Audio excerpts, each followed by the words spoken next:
তো বরিশাল 5টা আমরা সমর্থন দিয়ে আমরা প্রার্থী দেব না। এখন তো আমাদের 10 দলীয় জোট, হয়তোবা আজকেও ঘোষণা আসতে পারে বা আগামীকাল আমাদের জোট আবার 11 দলীয় জোটে যাচ্ছে। আরেকটি দল অন্তর্ভুক্ত হবে, আজকে ঢাকা না থাকার কারণে প্রেস ব্রিফিংটা হয়নি।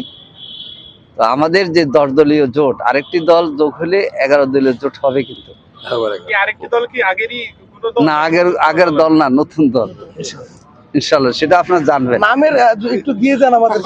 না না, সব দিলে তো আগামীকালের জন্য কি থাকবে। একটা দল না থাকলে তো আমরা তো এখন 11 বলতে পারতেছি না, 10 বলতে পারতেছি। তবে আল্লাহ রহমত, আমরা 10 দল মিলে কাজ করলে 11 দলের যে অসম্পূর্ণতা, এটা পূরণ করতে আমরা সক্ষম হব ইনশাআল্লাহ।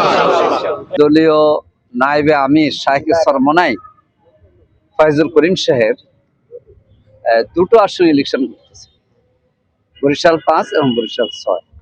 তো বরিশাল 5টা আমরা সমর্থন দিয়ে আমরা প্রার্থী দেব না।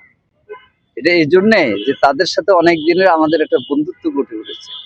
আমাদের সম্মানিত আমির জামাত বলেছেন যে ভাই এবং বন্ধুত্বের সম্পর্ক গড়ে উঠেছে, এটাকে আমরা সমুন্নত রাখতে চাই। এটার একটা উদাহরণ হচ্ছে এটা, আমাদের থেকে চলে গেলেও তারা আমাদের অনেক দিনের শরীক হিসেবে তারা আমাদের সাথে ছিলেন। আমরা অন্যান্য রাজনৈতিক দলের ক্ষেত্রেও সেভাবে দৃষ্টান্ত স্থাপন করতে চাই। আমরা মন্তব্য করে পরিবেশ বিঘ্ন ঘটুক এটা চাই না। প্রত্যেক রাজনীতি তাদের বক্তব্য দেবে, জনগণ বিবেচনা করবে।